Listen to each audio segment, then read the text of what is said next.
بالله من الشيطان الرجيم بسم الله الرحمن الرحيم وصلى الله على محمد وعلى آله الطيبين الطاهرين الذين أذهب الله عنهم الرجس وطهرهم تطهيرا اللهم صل على محمد وآل محمد ولعنة الدائمة الباقية على أعدائهم ومنكر فضائلهم وغاصب حقوقهم أجمعين من يوم عداوتهم إلى قيام يوم الدين أما بعد يا عباد الله أوصيكم ونفسي بتقوى الله فإن التقوى خير الزاد وبها المعاد وتنفع يوم لا ينفع فيه مال ولا بنون إلا من أتى الله بقلب سليم وصلى الله على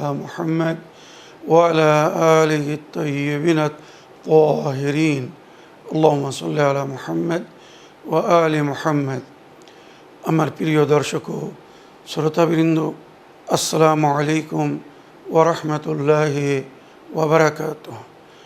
আপনাদের সকলকে আন্তরিক সালাম ও শুভেচ্ছা জানিয়ে আজকের অনুষ্ঠান ইসলামিন বাংলায় আপনাদেরকে স্বাগতম জানাই।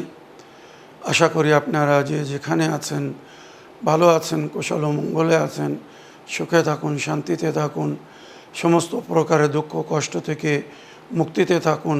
আল্লাহ রব্বুল আলামিনের কাছেই কামনা করি। যারা অসুস্থ আল্লাহ তাদেরকে সুস্থতা দান করুন, যারা ঋণে ভুগছে আল্লাহ তাদেরকে ঋণ মুক্তি করুন। ওইরূপ যাদের জীবনে কোনো প্রকারের অভাব বা অশান্তি আছে আল্লাহ রব্বুল আলামিন তাদের সকলের জীবনে সুখ শান্তি দান করুন ও সকলের মনোকামনা আশাকে পূরণ করুন। আমাদের সকলকে সৎ পথে চলার, অসৎ পথ থেকে দূরে থাকার এবং এক অপরকে সৎ উপদেশ দেওয়ার তৌফিক দান করুন। আমরা যেন সত্য বা হক জিনিসকে জেনে শুনে মেনে তার উপরে আমল করে সেটা অন্যদের সামনে তুলে ধরতে পারি বা সকলের কাছে পৌঁছে দিতে পারি। আল্লাহ রব্বুল আলামিন আমাদেরকে সেই মনোবল ও নেক তৌফিক দান করুন। আমিন ইয়া রাব্বাল আলামিন। এই দোয়ার সঙ্গে আজকের পর্ব শুরু করতে চলেছি। আজ 15ই জিলহিজ্জা, আমাদের দশম ইমাম হযরত আলী নকি আলাইহিস সালামের শুভ জন্মদিন। তাই সর্বপ্রথম আপনাদের সকলকে ইমাম আলী নকি আলাইহিস সালামের শুভ জন্মদিবস উপলক্ষে আন্তরিক অভিনন্দন ও মোবারকবাদ জানাই। আমি সর্বপ্রথম ওনার সংক্ষিপ্ত জীবনী আপনাদেরকে শোনাবো, তারপরে ওনার কিছু দেওয়া তালিমাত বা ওনার সুন্দর শিক্ষা, মূল্যবান বাণী আপনাদের সামনে তুলে ধরার চেষ্টা করব। তো আসুন, ইমাম আলী নকি আলাইহিস সালাম আমাদের দশম ইমাম।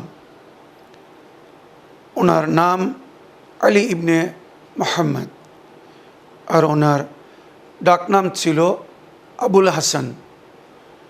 আর ওনার পবিত্র পদবী বা লাকাব হচ্ছে নজিব, মুর্তদা, হাদি, নকি, আলিম, ফকিহ, আমিন, তৈয়ব। নজিব মানে পবিত্র, পাক। মুর্তদা, যার থেকে আল্লাহ রাজি হয়েছেন। হাদি, হেদায়ত করনেওয়ালা। নকি, সমস্ত প্রকারের শারীরিক বা মানবিক পবিত্রতাধারী। আলিম, জ্ঞানী ব্যক্তি। ফকিহ, ফিকহ শাস্ত্র হিসেবে সেই সময়ে অনেক সমস্যা চলছিল, সুতরাং ইমাম আলী নকি আলাইহিস সালাম নিজের ফিকহ শাস্ত্রের কারণে বিখ্যাত হয়ে গিয়েছিলেন। আর শরিয়াতের সবচেয়ে সুন্দর এবং সঠিক সংবিধান আল্লাহর বান্দাদের কাছে পৌঁছে দিয়েছিলেন। তাই ওনাকে সবাই ফকি বলে ডাকত। আমিন, আমানতদার। তৈয়ব মানে আন্তরিক হিসেবে অতি উচ্চ স্থানধারী বা পবিত্র পাক নফসের মালিক। ওনার শুভ জন্মদিন 15ই জিলহিজ্জা 12 হিজরি। উনি মদিনার একটি এলাকা সারাইয়া ওখানে জন্মগ্রহণ করেছিলেন। ওনার ইমামতের পিরিয়ড ছিল 33 বছর। ওনার পিতা ইমামে তাকি আলাইহিস সালামের শাহাদাতের পরে 220 থেকে 254 এই 33 বছর উনি ইমামতের দায়িত্ব পালন করেছিলেন আর অতি সুন্দরভাবে পালন করেছিলেন। ওনার শাহাদাতের তারিখ রজব মাসের 3 তারিখে 254 হিজরি। ওনার পবিত্র সমাধি বা কবর সামেরা সিটি, ইরাকে। উনি অধিকাংশ মদিনায় জীবনযাপন করেছিলেন, তবে শেষে ওনাকে সামেরায় ডাকা হয়েছিল আর ওখানেই উনি শেষ নিঃশ্বাস ত্যাগ করেছিলেন। ওনার পিতা মোহাম্মদ ইবনে আলী আত-তাকি আর ওনার মা জননী ছিলেন সামানায়ে মাগরিবিয়া আর ওনার স্ত্রীর নাম ছিল হাদিসা বিবি আর ওনার সন্তানাদিদের নাম হাসানে আসকারি আলাইহিস সালাম, মোহাম্মদ, হোসেন এবং জাফর। আর ওনার টোটাল বয়স ছিল 42 বছর। এই হচ্ছে আমাদের দশম ইমাম, ইমাম আলী নকি আলাইহিস সালামের সংক্ষিপ্ত জীবনী। এবারে ইমামে আলী নকি আলাইহিস সালামের দক্ষতা এবং ওনার শিক্ষা বা জ্ঞানের বিষয়ে যেটা ইতিহাসে লেখা হয়েছে, ইমামে আলী নকি আলাইহিস সালামের সম্পর্কে সেকাতুল ইসলাম আল্লামা মোহাম্মদ ইয়াকুব আল কুলাইনি সাহেবে উসুলে কাফি। উসুলে কাফি আমাদের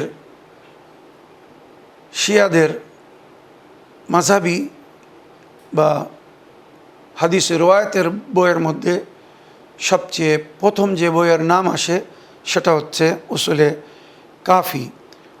ওই উসুলে কাফিতে উনি রওয়ায়াত করেছেন যে ইমামে আলী নকি আলাইহিস সালামের শিক্ষা, ওনার জ্ঞান, ওনার ক্ষমতা বা ওনার দক্ষতাকে দেখে অনেক সময় মানুষ অবাক হয়ে প্রশ্ন করত যে আপনারা এই ধরনের জ্ঞান, এই ধরনের শিক্ষা কোথা থেকে পেয়েছেন,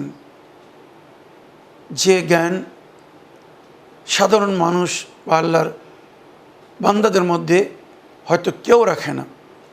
তখন ইমাম বলতেন আল্লাহ রব্বুল আলমিনের 73টি ইসমে আজম আছে। এই 73টি ইসমে আজমের মধ্যে মাত্র একটি ইসমে আজম সম্পর্কে জনাবে আসিফ বিন বারখিয়া, সুলাইমান নবী আলাইহিস সালামের ওজির বা ওনার খলিফা, উনি জানতেন। সুতরাং এক ইসমে আজমের জ্ঞান রাখার কারণে উনি এত শক্তিধারী বা প্রভাবশালী ছিলেন যে তখতে বিলকিসকে মুলকে সাবা থেকে চোখের পলকের মধ্যে নিয়ে এসেছিলেন। ঘটনা আপনারা জানেন। ইমাম নকি আলাইহিস সালাম বলছেন এই 73টি ইসমে আজমের মধ্যে 72টি ইসমে আজমের জ্ঞান আল্লাহ আমাদেরকে দিয়েছেন। তাহলে চিন্তা করুন, যার কাছে মাত্র একটি ইসমে আজমের জ্ঞান ছিল, সে মুলকে সাবা থেকে তখতে বিলকিসকে চোখের পলকের মধ্যে নিয়ে এসেছিল। তাহলে যার কাছে 72টি অক্ষরের জ্ঞান আছে, 72টি ইসমে আজমের মারফত যিনি রাখেন, তার ক্ষমতা কত হতে পারে, তিনি কত কিছু জানতে পারেন, কত কিছু করতে পারেন। তাই ইমাম নকি আলাইহিস সালাম বলছেন ওই রাবিকে, এই নওফালি, মনে রাখিস আমরা যখন যা ইচ্ছা তাই করতে পারি, কিন্তু আমরা সাধারণ মানুষের মতো নর্মাল জীবনযাপন করি, যাতে অন্যরা আমাদেরকে আপন বা নিজেদের মতো ভেবে আমাদের নিকটে আসে, কাছে আসে। যদি আমরা সব সময় সব কিছু চমৎকারের মধ্যে করতে থাকি বা বান্দাদের ক্ষমতার চেয়ে তো অধিক যদি সব সময় আমরা দেখাতে থাকি, তো হয়তো লোক আমাদেরকে জাদুঘর মনে করবে, আমাদের থেকে দূরে থাকার চেষ্টা করবে। আমরা এটা চাই না। আমরা সুখ দুঃখে সমস্ত পরিস্থিতিতে সাধারণ মানুষের মতো ব্যবহার করি, যাতে সাধারণ মানুষ আমাদেরকেও নিজেদের মতো আপন মনে করে আমাদের সঙ্গে থাকে বা আমাদের পাশে আসে। একটি মাত্র ইসমে আজম যার জ্ঞান আল্লাহ আমাদেরকে দেননি, সেটা হচ্ছে তার ইলমে গায়েব। আল্লাহ যা কিছু জানে আমরা সব জানি না, আমরা ততটুকুই জানি যতটুকু আল্লাহ আমাদেরকে দিয়েছেন, যার মাধ্যমে আমরা কথা বলি, ভবিষ্যবাণী করি বা এমন খবর দেই যেগুলো হয়তো সাধারণ মানুষ দিতে পারে না বা দেওয়ার ক্ষমতা রাখে না। মসুদি রাবি লিখছে যে ইমাম নকি আলাইহিস সালামের নিকটে থেকে আমি এত কিছু শিক্ষা লাভ করলাম বা এত কিছু জানলাম যেগুলো জেনে শুনে মানুষ হয়রান বা অবাক হয়। সুতরাং ইমামে আলী নকি আলাইহিস সালামের এক সাহাবী সাবা বিন হামজা এবং অন্য আরেক সাহাবী আবু হাশিম, এই দুই সাহাবের দুটো আমি ঘটনা শোনাতে চাই, যার মাধ্যমে আপনারা বুঝতে পারবেন যে আমাদের ইমামরা কত বা কী ধরনের ক্ষমতা রাখতেন। আবু হাশিম পারস্যের বাসিন্দা ছিল। আসফাহান থেকে ইমামের কাছে আসছে, এসে বলছে, মাওলা, আমি পারিবারিক সমস্যার মধ্যে জীবনযাপন করছি, আমার বউ বাচ্চাদের নিয়ে খুব কষ্টের মধ্যে আছি। মাওলা, এত পরিশ্রম করছি, মেহনত করছি, তাও হয়তো জীবনের প্রয়োজন পুরো করতে পারছি না। আমার বাল বাচ্চাদের জন্য কিছু উপায় করে দিন, আমার দরিদ্রতা বা অভাব দূর হওয়ার জন্যে কিছু উপায় করে দিন। মাওলা ইমাম আলী নকি আলাইহিস সালাম বললেন, বাস এতটুকু, এর জন্যে চিন্তা করছে কেন? মাওলা যেখানে বসেছিলেন মাটির উপরে হাত রেখে এক মুঠো মাটি বা বালি তুললেন, আর আবু হাশিমের কোছড়ে ওনার দামানে রেখে দিলেন বা দিয়ে দিলেন, আর বললেন, যাও আবু হাশিম, তোমার সমস্যার সমাধান হয়ে গেছে, তোমার প্রয়োজন পুরো হয়ে যাবে। এগুলো বাজারে বিক্রি করে এরপরে তুমি সুন্দরভাবে জীবনযাপন করতে পারবে। আবু হাশিম ভাবছিল যে মাওলা মাটিতে হাত রেখে এক মুঠো মাটি বা বালি তুলেছেন, আমার কোছড়ে দিয়ে দিয়েছেন, আমি এগুলো কোথায় বিক্রি করব, কাকে বিক্রি করব, কে আমার থেকে এই এক মুঠো বালি কিনে নিবে? ইমাম বললেন, কাউকে যেন দেখিও না, যাও, যেটা বলেছি করো। আবু হাশিম ওখান থেকে বাইরে আসছে আর নিজের মনশান্তির জন্যে একবার নিজের দামানকে খুলে দেখছে যে বাস্তবে মাওলা আমাকে কি দিয়েছেন। যদি মাটি দিয়ে থাকেন তো এর কত মূল্য হতে পারে, কে কিনবে? সুতরাং এই ভেবে যখন নিজের দামানকে খুলেছে তো দেখছে পিওর খাঁটি সোনা। আমাদের ভাষা যদি আমরা বলি তো 24 ক্যারেটস মানে 24 ক্যারেট খাঁটি সোনা, টুকরো টুকরো। আবু হাশিম দেখে খুব খুশি। বিশ্বাস করুন, বাজারে গিয়ে বিক্রি করেছে সেই সময় সবচেয়ে মূল্য দিয়ে স্বর্ণকার ওই সোনা তার থেকে কিনে নিয়েছিল। তারপরে আবু হাশিমের জীবন সহজ হয়ে গিয়েছিল। মাওলা ইমাম আলী নকি আলাইহিস সালামের ওসিলায় ওনার শুভ জন্মদিনের এই খুশির অবসরে আল্লাহ আমাদের মধ্যে যারা অভাব দুঃখ কষ্টের মধ্যে জীবনযাপন করছে, ইমামে আলী নকি আলাইহিস সালামের ওসিলায় ইমামে আলী নকি আলাইহিস সালামের দুআয় তার জীবনকে আসান করে দিন, তার মনোকামনা আশাকে পূরণ করে দিন, তার দরিদ্রতা বা অভাবকে দূর করে দিন, তার ও তার পরিবারের জীবনে সুখ শান্তি দান করুন। আমিন ইয়া রাব্বাল আলামিন। এর আগে আমি ইমামে আলী নকি আলাইহিস সালামের দুটি দোয়া আমি আপনাদেরকে শেখাবো, আপনাদেরকে বলবো। একটি দোয়া হেফাজতের জন্যে আর অন্য আরেকটি দোয়া জীবনে সুখ শান্তি পাওয়ার জন্যে বা মনোকামনা আশা পূরণ হওয়ার জন্যে। তবে তার আগে আমি জনাবে ইয়াসা বিন হামজা বা সুবা বিন হামজা ইমামে আলী নকি আলাইহিস সালামের দরবারে আসছে আর এসে নালিশ করছে, মাওলা বাদশার যে ওয়াজির খলিফা মুতাসিম বিল্লাহ সেই সময়ে বানু আব্বাসের রাজা বা খলিফা ছিল। সুতরাং ওই সাহাবী এসে বলছে, মাওলা ওই ওয়াজির আমাকে ক্ষতি করতে চায়, সব সময় আমার রাস্তায় অবরোধ সৃষ্টি করছে, বাধা সৃষ্টি করছে, যাতে আমি বাদশার নিকটে না যেতে পারি, বা সব সময় আমার বিরুদ্ধে ষড়যন্ত্র করছে, এমনকি আমাকে হয়তো সে মেরে ফেলার চেষ্টা করছে। ইমাম আলী আলাইহিস সালাম বললেন,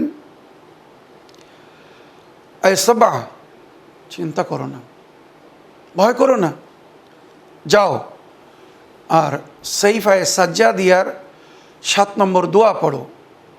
আমাদের দাদা ইমামে জাইনুল আবদিন আলাইহিস সালাম জালিমদের বানু উমাইয়ার রাজাদের অত্যাচার থেকে যে দোয়ার মাধ্যমে রেহাই পেয়েছিলেন, ওই দোয়া পড়ো, ওই বাদশা তোমার কোনো ক্ষতি করতে পারবে না। সবা বলছে, আমি সকাল সন্ধ্যা ওই দোয়া পড়া শুরু করলাম, এখনো 3 দিন হয়নি, ওই ওয়াজির নিজে আমার বাড়িতে আসছে,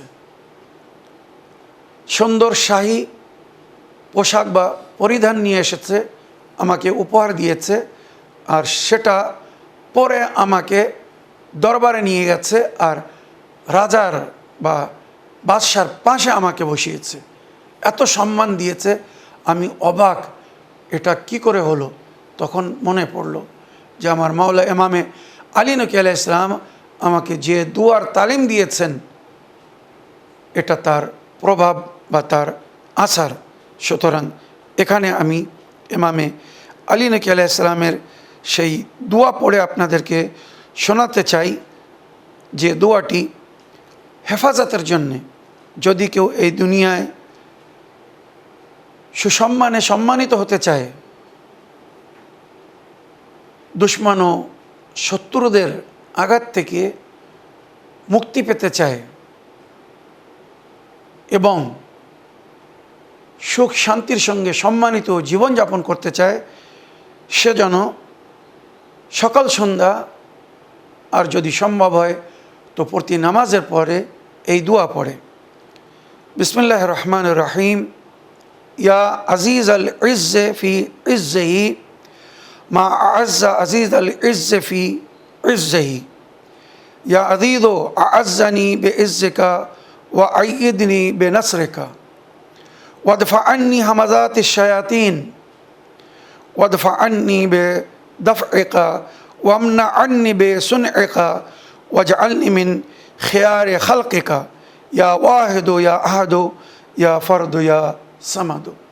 এই দোয়া পড়ে যদি কেউ ঘর থেকে বাইরে যায়, কোনো দুশমন তাকে দেখতে পাবে না, কেউ চেয়েও তাকে আঘাত করতে পারবে না, যেখানে যাবে সম্মান পাবে আর হামাজাতিম মিনাশ শায়াতিন, যে সমস্ত শয়তানরা সব সময় মানুষের পিছনে লেগে থাকে, ক্ষতি করার চেষ্টা করে, তাদের ক্ষতি, আঘাত বা আক্রমণ থেকে রক্ষা পাবে, আল্লাহর হেফাজতে থাকবে, আর যেখানে যাবে আল্লাহর নেক বান্দা রূপে গণ্য হবে। সুতরাং এই দোয়াটি মনে রেখে পড়বেন, বারবার শুনে এটা মুখস্থ করে নেবেন। এটাকে হিরজে ইমামে আলী নকি আলাইহিস সালাম বলা হয়েছে। মফাতিউল জানান বাকিয়াতুস সালেহাতের মধ্যে এটা দোয়া আছে। এছাড়া ইমামে নকি আলাইহিস সালাম নিজের জীবনে একটি সুন্দর দোয়ার শিক্ষা দিয়েছিলেন নিজের সাহাবীদেরকে। আর এই দোয়ার সম্পর্কে যেটি রওয়ায়তে উল্লেখ হয়েছে, इमाम अली नकी अलैहिस्सलाम बोलचन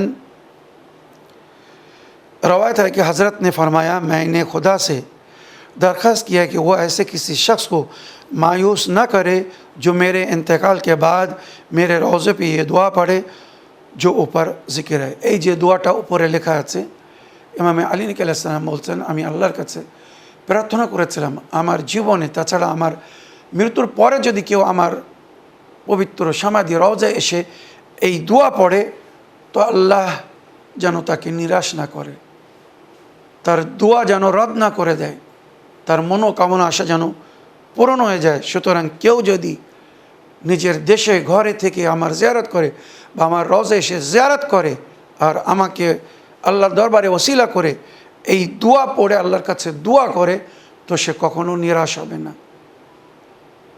তার মনোকামনা আশা পুরো হয়ে যাবে। সুতরাং আজকের দিনের ইমামদের, মাসুমিনদের জন্মদিবস হোক আর শাহাদাত দিবস হোক, ওনাদের জিয়ারত পড়ে, দুরাকাত নামাজে জিয়ারত পড়ে ওনাদেরকে হাদিয়া করার পরে ওনাদেরকে ওসিলা করে যদি আল্লাহর কাছে দোয়া করা হয়, সে বান্দা কখনো নিরাশ হবে না, তার দোয়া অবশ্যই কবুল হবে। তাই আজকের দিনে ইমামে আলী নকি আলাইহিস সালামের জিয়ারত পড়বেন, জিয়ারত পড়ার পরে দুরাকাত নামাজে জিয়ারত পড়বেন, তারপরে এই দোয়াটি পড়বেন। বিসমিল্লাহির রহমানির রহিম। ইয়া উদ্দতি ইনদাল উদাদে, ইয়া রাজাই ওয়াল মুআতামাদ, ইয়া কাহফি ওয়াস সানাদ, ইয়া ওয়াহিদ ইয়া আহাদ, ইয়া কুল হুয়াল্লাহু আহাদ, আসআলুকা আল্লাহুম্মা বিহাক্কি মান খালাকতা মিন খালকিকা ওয়ালাম তাজআল ফি খালকিকা মিসলাহুম আহাদা, সাল্লি আলা জামাআতিহিম ওয়াফআল বি কাযা। এবারে এখানে নিজের মনোকামনা আশা বলুন, যা কিছু চাওয়ার আছে, নিজের প্রয়োজন হাজাত আল্লাহর সামনে পেশ করুন, তারপরে দরুদ শরীফ পড়ে শুকরের সেজদা করুন। দেখুন কত তাড়াতাড়ি বা কত শীঘ্র আপনার মনোকামনা আশা পূরণ হয়ে যায়। এবারে আমি ইমাম আলী নকি আলাইহিস সালামের দুটি মূল্যবান বাণী আপনাদেরকে শোনাতে চাই, যার মধ্যে আমাদের জন্য খুব সুন্দর শিক্ষা লুকিত। আমার মনে হয় এই দুটি হাদিস, ইমাম নকি আলাইহিস সালামের এই বাণী কেউ যদি শুনে এর উপরে আমাল করে, তো তার প্রমাণ তার নিজের জীবন হবে যে ইমাম নকি আলাইহিস সালাম যে শিক্ষা দিয়েছেন কত সুন্দর এবং মূল্যবান। قال الإمام علي النقي الهادي عليه السلام مخالطة الأشرار تدل على شر من يخالطهم। খারাপ মানুষের পরিচয় তখন হয়ে যায় যখন সে খারাপ মানুষের সঙ্গে ওঠা বসা করে। ভালো মানুষ কখনো খারাপ মানুষের সঙ্গে ওঠা বসা করে না। তাই ইমামরা আমাদেরকে নিষেধ করেছেন সবসময় ভালো পরিবেশে ভালো মানুষদের সঙ্গে ওঠা বসা করো, যাতে লোক তোমাকে ভালো মনে করে। তুমি যদি খোদা না করুক খারাপও হও, তোমার মধ্যে যদি কোনো ত্রুটিও থাকে, তবুও মানুষ তোমাকে ভুল বুঝবে না, খারাপ মনে করবে না, যদি তোমাকে সবসময় ভালো মানুষদের সঙ্গে উঠতে বসতে দেখে। আর তুমি যদি ভালো হও আর যদি সবসময় খারাপ মানুষের সঙ্গে মেলামেশা করো, ওঠা বসা করো, তো অন্যরা তোমাকে বা তোমাদেরকে ভুল বুঝবে, খারাপ মনে করবে। যদি তোমরা খারাপ না হতে, তাহলে সবসময় খারাপ মানুষের সঙ্গে কেন নজরে আসছো, তাদের সঙ্গে কেন ওঠা বসা করছো। এটা আমাদেরকে স্মরণ রাখতে হবে। ওয়াল কুফরু লিন্নিআমি ইমারাতুল বাতর ওয়া সাবাবুল লিত্তাগয়ির। আল্লাহর নেয়ামতের কুফর করা মানে অস্বীকার করা বা শুকর আদায় না করা, এটা অহংকারের পরিচয়। আর ওই নেয়ামত পরিবর্তন হয়ে যাবে বা ওই নেয়ামত চলে যাবে, তার একটি নিশানি। ওয়াল্লাজাজাত মাসলাবাতুল লিসসালামা ওয়া মুআদ্দিয়াতুল লিন্নাদামা। লজাজা মানে টালমটল,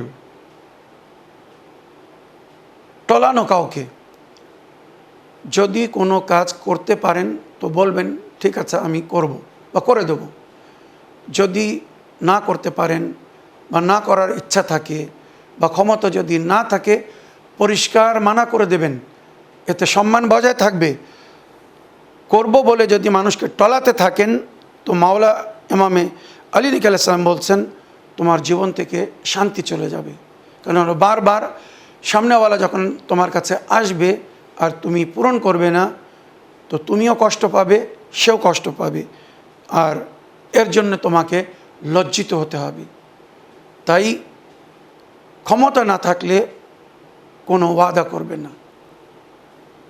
মাসিয়াতুল ইখওয়ান তো নিসিয়ান, নিজের ভাইদের সঙ্গে অন্যায় করা, অবিচার করা, এটা ভুলের কারণ হতে পারে।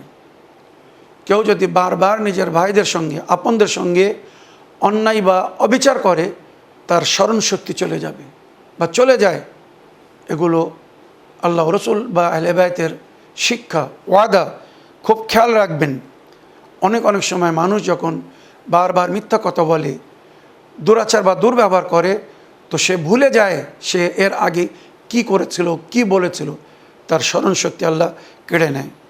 ওয়ান্নাদকু সানাআতুল জাহলে, জিদ বা জেদ, হাটধর্মী, এটা মূর্খতার পরিচয়। হাটধর্মী বা কোনো বিষয়ে জেদ ধরতে নেই, আমি এটা করব না তো করব না, কি আমি এটা করেই থাকবো, করবই করব, তাই যতই ক্ষতি হোক না কেন, যতই সমস্যা হোক না কেন, করব না তো করব না, তাই যতই ক্ষতি হোক না কেন, যতই সমস্যা হোক না কেন।